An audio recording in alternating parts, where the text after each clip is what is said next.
This is Mr. Martin. In this video we're going to continue talking about polar graphing. So let's go ahead and get started and review our tests for symmetry.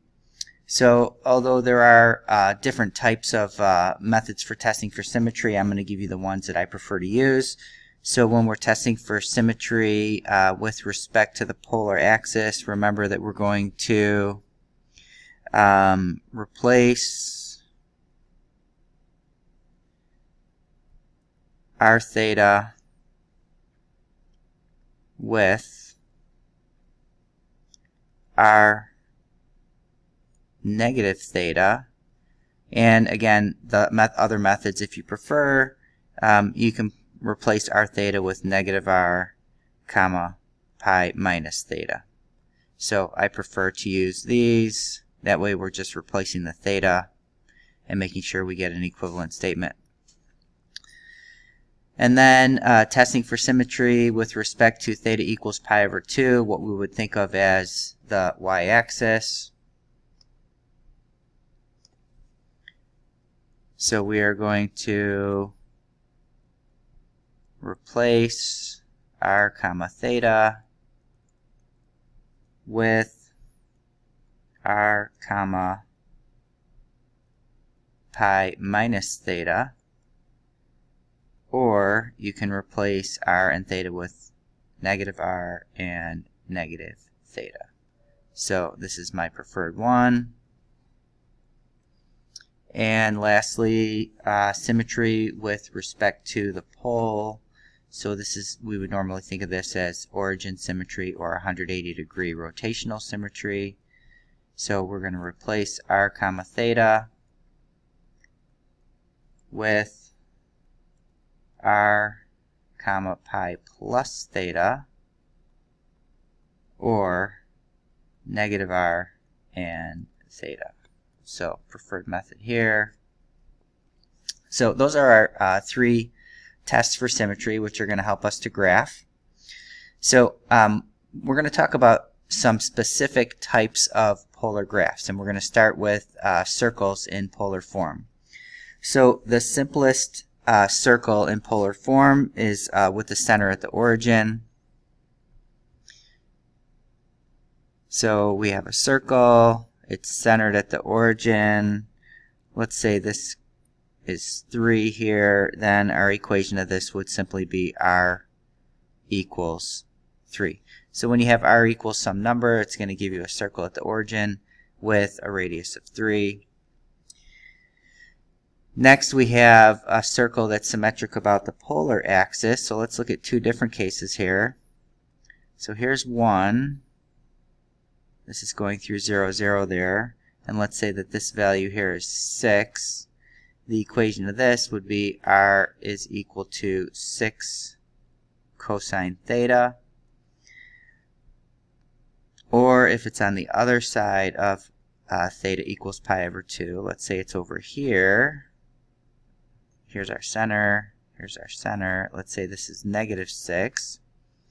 This would be r equals negative 6 cosine theta. And then it could be symmetric about theta equals pi over 2. Let's go ahead and write that in there. Not sure why it's missing. Alright, so the first one, we could have it look like this. Again, let's just make that 6 for the sake of the example. Our center would be there at 3. And if you haven't guessed it, this would be r is equal to 6 sine of theta. Or it could have its center below the polar axis, so it would be down there. This would be negative 6 down there, and then this would be r is equal to negative 6 sine theta. Now, we can have it symmetric about other lines. Normally we won't look at those, but we could. So let's take a look at one that's been rotated a little bit. I'm going to have theta equals pi over 4 there, and then I'm going to have my circle that goes like this. So my center would be there. This has a rotation pi over 4 rotation for this example. And in this case, the equation of this circle would be r is equal to 4 sine theta plus pi over 4. So again, we won't really look at these, but we could take this and rotate the circle around. So that's circles. Alright, next we're going to look at a limacone. And these are going to come in two different forms. We're going to have r is equal to a plus or minus b sine theta, or r is equal to a plus or minus b cosine theta. Alright, so a limacone with sine will be above the polar axis if b is greater than 0. So if we've got a plus, or below if b is less than 0, so if we have a minus. And with cosine, it's either going to be to the right of theta equals pi over 2 or to the left, depending on whether b is positive or b is negative. Alright, so let's look at ones that have a sine, basic shape of those. So the first one, if the ratio of a to b is less than 1, we're going to have a limacone that has an inner loop. So if b is greater than 0, it's going to look like this.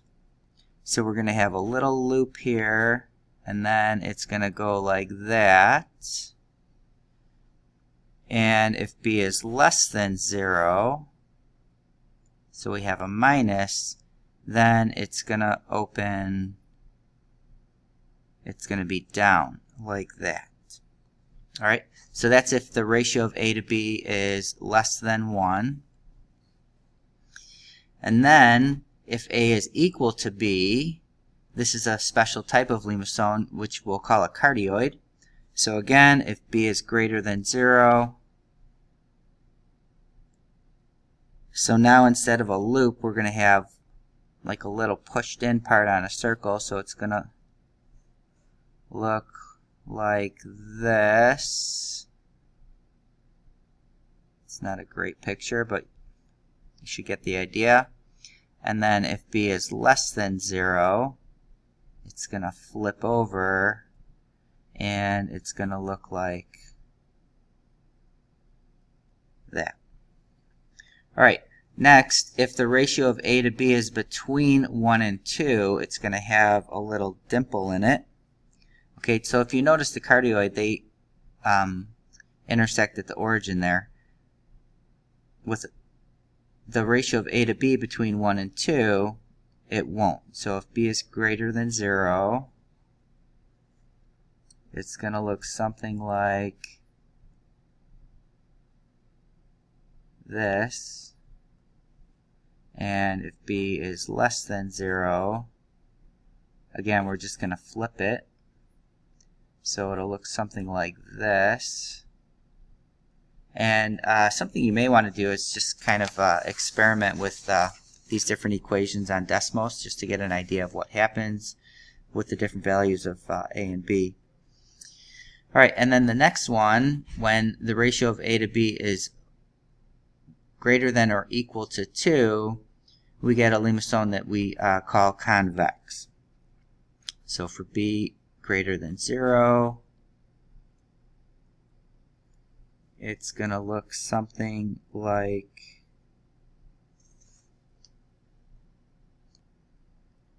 this. So it almost looks like a circle. That's not great. Let's try that again. So it's going to look something like that. And then if b is less than 0, again, we're just going to flip it. So it's going to look something like that. So again, almost like a circle. Alright, so that's for sine. Now let's take a look at cosine. You could probably already have a pretty good idea of what these are going to look like. So for cosine, if the ratio of a to b is less than 1, if b is positive, we're going to have our loop over here, and the majority of our limestone on the right side. And if B is less than 0, we're going to flip it. So now we're going to have our loop over here and the majority of it on the left side. Alright, continuing on, B is greater than 0 for our cardioid. So it's going to look something like this. And B is less than 0. It's going to look something like this. Alright, and moving on, if the ratio of A to B is between 1 and 2, if B is positive, we're going to have this little dimple here. And if B is less than 0, we'll flip it. So again, notice that these two cases are kind of similar, except when A is the ratio of A to B is 1, it's going to go through the pole right there. Alright, and then if the ratio of A to B is greater than or equal to 2, if B is positive, will look something like this. And if B is negative, we'll just kind of reflect that. So again, it looks almost like a circle, like that. Alright, so we'll end this video here with limastones, and then when we continue the next one, we'll talk about rose curves and lemniscates. So as always, if you have questions, make sure you get those answered. And again, you may want to just experiment on Desmos with different values for A and B and see how things change. So we'll see you in the next video.